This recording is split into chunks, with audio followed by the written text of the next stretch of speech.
Hello, everybody, and welcome to the first episode of The Legit Truth with Sean McKenna. I'm your host, Sean McKenna, and joining us today we have some excellent special guests. Why don't you introduce yourself, boys? Hi. Hello. I am Joe Turlington. I'm Max. Links to their YouTube channels down in the description.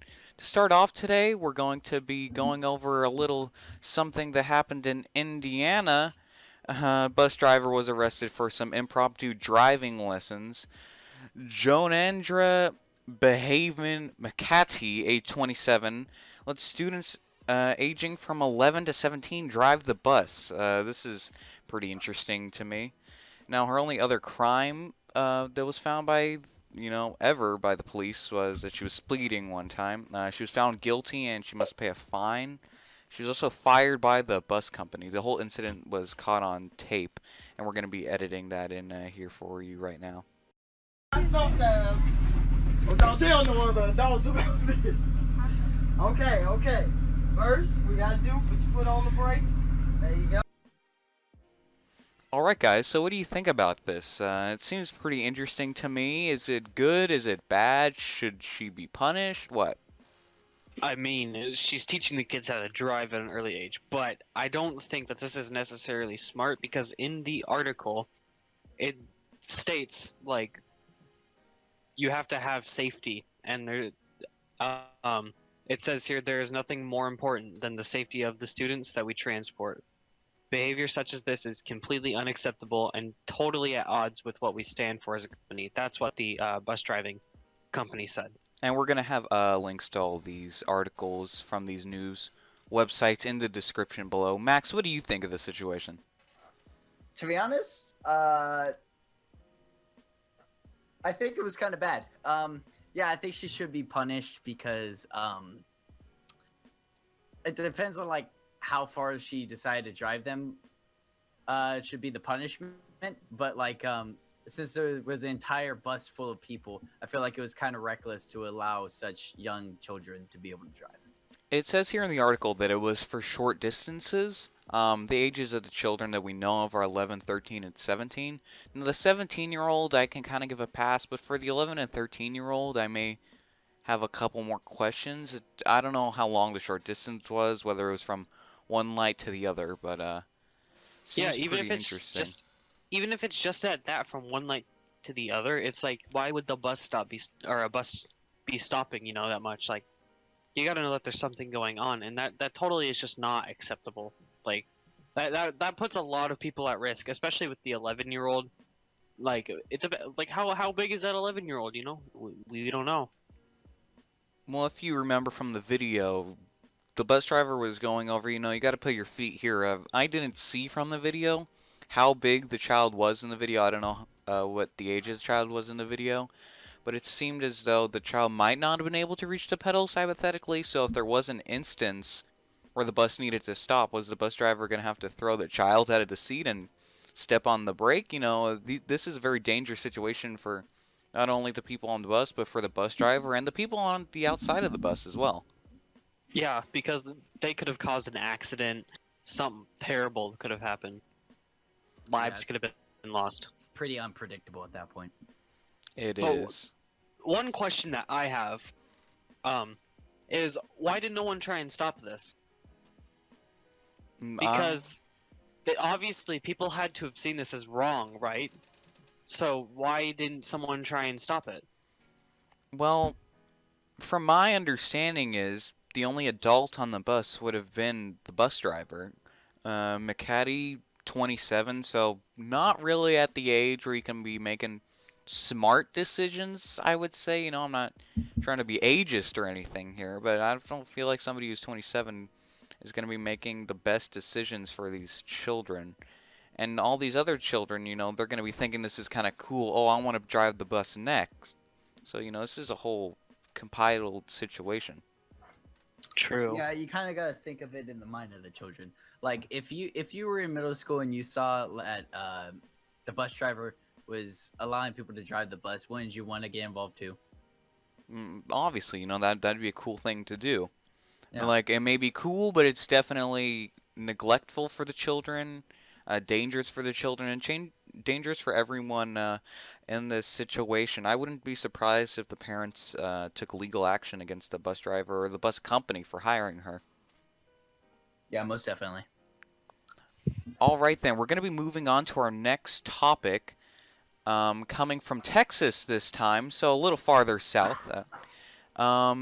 Almost $18 million in cocaine was seized from boxes of donated bananas. Now, two sergeants from a Texas prison discovered the cocaine in 45 boxes of bananas left at port. It seems that the port donated the bananas to the prison, and the sergeants found the bananas to be a little off. So they investigated and found the packages of cocaine. Authorities came and tested it and revealed that it was cocaine. It was found, however, that we don't know where it came from, or at least the authorities haven't released it where it came from. So it could be from Guatemala, any country, and we don't know where it was heading. So what are your thoughts on this? This is this is mighty interesting because there have been several cases of like this, like transporting cocaine and bananas. There have been like several cases of it, but this one just like sticks out because it's just very odd, you know.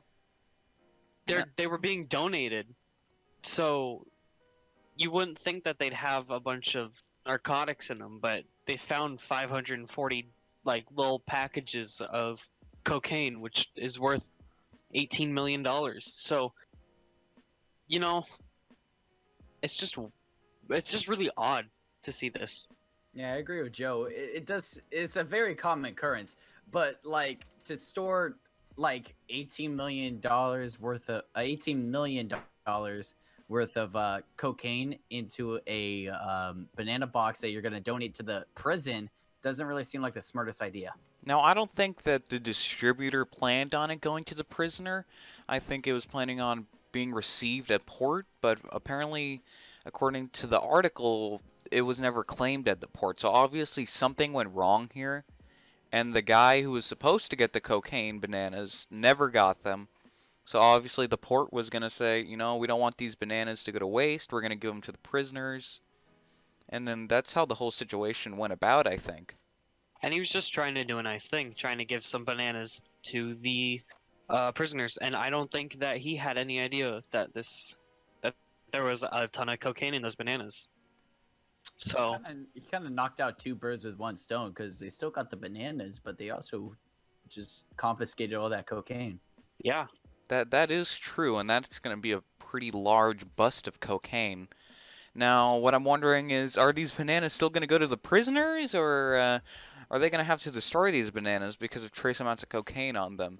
I would give them to the prisoners personally. A little bit of cocaine on them, you know, might be good for the prisoners. Make them rethink some decisions. Wash them first. Yeah, you can just wash the banana, and it's on the peel of the banana anyway, so you can just pull the peel off and eat the banana. That is very true. Now we're going to be moving on to our next topic. It seems that Japan is the first country in the world to have landed rovers on an asteroid from the spacecraft Hasabuya 2.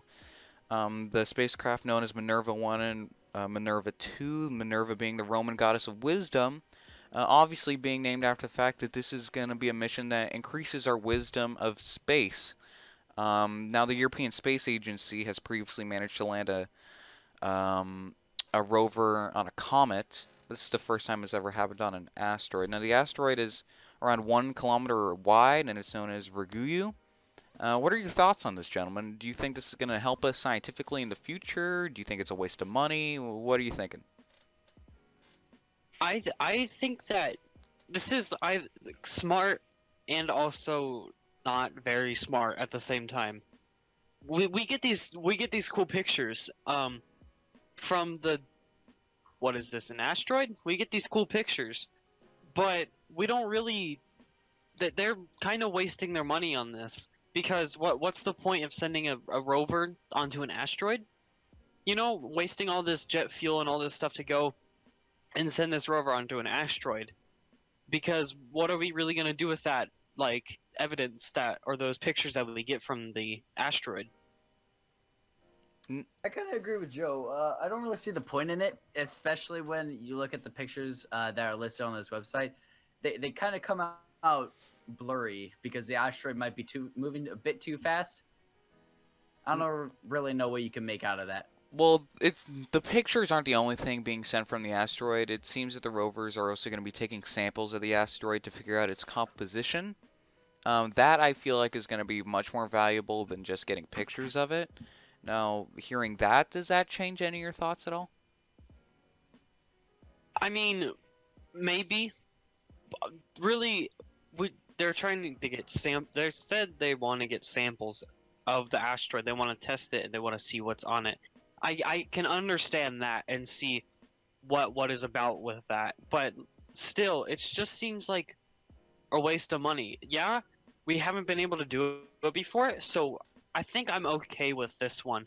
If they can get their preliminary tests done and see what is on that asteroid, I think it'll be all right. Because if they find nothing, then that means that we won't have to do it again. But if they do find something, say they find something, anything, then that means we'll have to do it more and spend more money to do that, and so on and so forth. All right Yeah, then. I think depending on this, if it's a success or not, it depends entirely on the results. And what are you thinking the results would have to be in order to consider it a success? Would it have to find some evidence of extraterrestrial life? Would it need to find evidence for the creation of the universe, which I think they're trying to find with these missions? But what would you deem as a success in your eyes, Max? I don't think it needs to be extreme as extraterrestrial life, but maybe like if the asteroid is made out of a valuable resource that we could use here back on Earth, maybe it would be success. So see possibly if asteroids like this may contain useful elements like palladium, stuff that's hard to find here on Earth that we may be able to mine in the near future possibly? Yes. All right then. Then we're going to be moving on to our final topic. This one was found by Max. So Max, why don't you give us a little rundown on it? All right. On the Yucca Island of Tanzania, there has been a ferry incident where it leaves 224 people dead. So basically what happened is there was an overloaded boat that tipped over on Thursday. I'm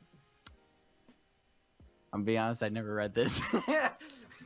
It's all right. It's all right. I'll take it from there. Now the death toll has risen to 224 as burials begin.